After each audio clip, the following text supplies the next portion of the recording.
몇 번 전화할 수 있느냐, 언제부터 전화할 수 있느냐, 집에 얼마나 찾아올 수 있느냐, 이거예요. 이거 딱 알려드릴게요.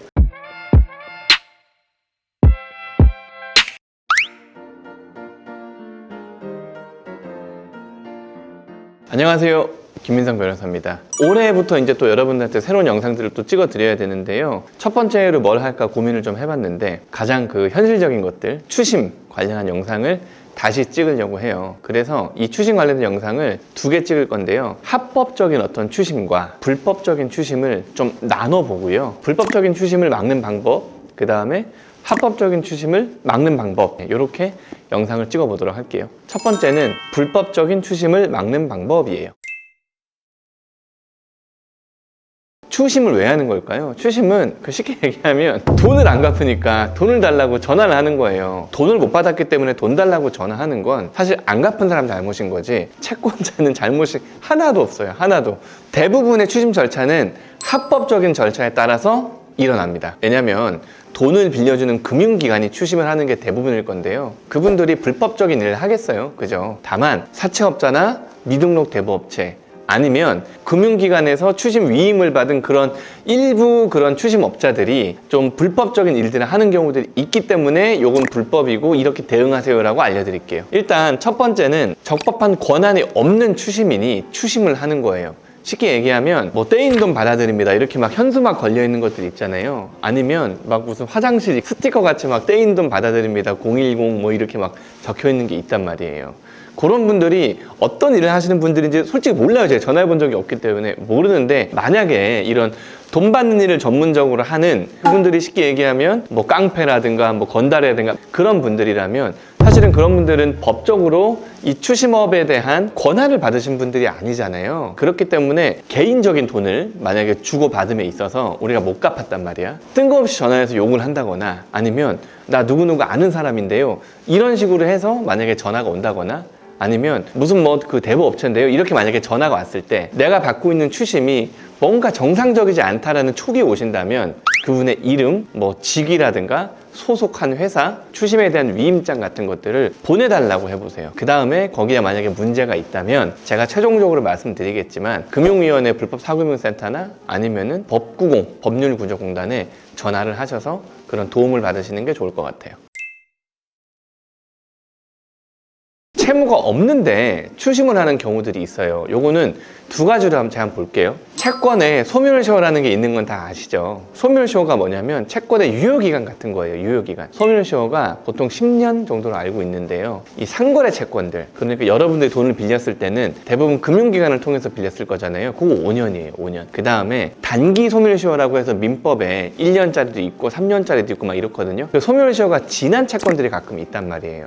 근데 그거를 소멸시효가 지나지 않은 것처럼 해서 여러분들한테 독촉을 하고 합의서를 작성하고 이렇게 해서 받아내려는 시도들이 꽤나 있어요. 꽤나. 이거는 사실 채권 추심업체들 있잖아요. 신용정보회사들, 이런 데서도 그냥 모른 척하고 추심하는 경우들이 많이 있어요. 그렇기 때문에 내가 되게 오래전에 빌린 돈인데 갑자기 뜬금없이 어떤 대리인이 나타나가지고 갚으라고 한다면, 야, 이거는 10년 전에 빌린 돈인데 이게 소멸시효가 지나지 않았을까요? 하면서 소멸시효가 지나지 않았다는 입증을 저한테 보여주세요 라고 한번 말씀을 해보세요.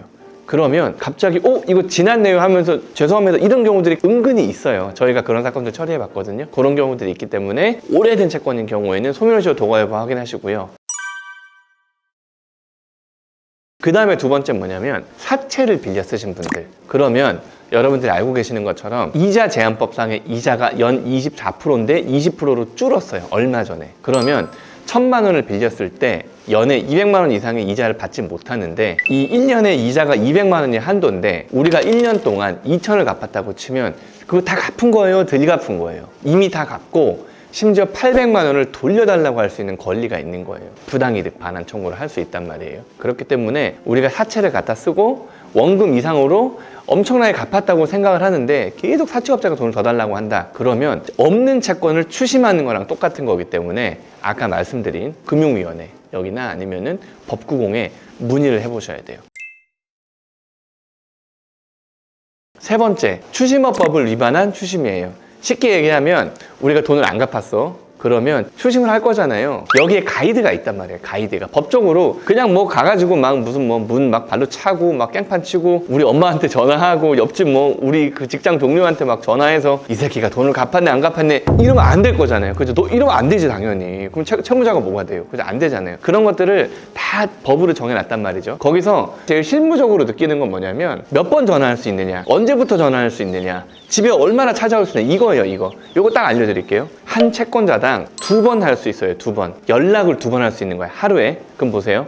전화, 문자, 방문 이런 걸 포괄적으로 2번을 할 수 있기 때문에 일반적으로 문자 먼저 보내고 전화하고 찾아오고 이런 순서대로 가겠지만 추심을 위한 연락은 하루에 2번 할 수 있는 거예요. 3번, 4번 한다면 그거는 캡처해 놓으셨다가 아까 말씀드린 그 2 기간에 연락하시면 되는 거예요. 민원 넣으시면 되는 거예요. 그 다음에 시간대는 언제냐? 시간대는 아침 8시부터 밤 9시까지예요. 그러면 이 밤 9시부터 아침 8시 이전에 추심하는 연락이 왔다. 그건 불법이에요. 불법. 그리고 방문 추심의 경우에는 방문하기 전에 방문 일시를 채무자와 무조건 협의하게 돼 있어요. 방문 추심을 한다고 전화가 오면요. 언제 오라고 내가 얘기해 주면 되는 거예요. 다만 채무자가 고의로 이 방문 추심의 연락을 회피해서 방문을 불가능하게 하는 경우에는 2회 이상 그렇게 하는 경우에는 협의 없이 방문할 수 있다고 해요. 그게 어떤 얘기냐면 그러니까 전화 안 받는 거, 연락 안 되는 거. 만약에 전화가 와서 방문 추심하겠다고 했는데 아니 나 그때 시간 안 돼요. 언제 이후로 오세요? 언제 이후로 오세요? 이건 오케이예요. 이건 오케이인데 아예 전화 안 받고 문자 안 받고 뭐 우편물 송달 안 되고 이러면 언제든 찾아올 수 있다는 거예요. 아시겠죠? 그 다음에 4번째는 타인에게 나의 연체 사실을 알리는 행위. 이거 불법이에요. 저희 그 의뢰인들하고 영상 많이 찍는 거 아시죠? 그분들 중에 회사로 전화가 왔다는 거야. 그래가지고 뭐 예를 들어 고려신용정보에서 전화가 왔단 말이지. 근데 여기 고려신용정보인데요. 김민성 변호사님 좀 바꿔주세요. 라고 하는 건 상관없어. 근데 우리 회사에 우리 직원한테 전화를 해서 김민성 변호사가 돈을 안 갚아가지고 전화 왔다고. 이건 안 된다는 거야. 아시겠죠? 근데 사실은 고려신용정보에서 이 회사의 어떤 다른 사람을 타고 나한테 전화 오는 것 자체가 채무자한테 엄청나게 그 큰 불안감을 안겨줄 것인데 어쨌든 간에 타인에게 채무자의 이 연체 사실이라든가 이 민감한 금융 정보를 알리는 것 자체는 불법이다. 근데 뭐 그걸 알리지 않고 고려신용정보인데 누구 좀 바꿔주세요 라고 하는 건 불법은 아니겠죠. 나는 엄청 쫄리겠지만, 그죠?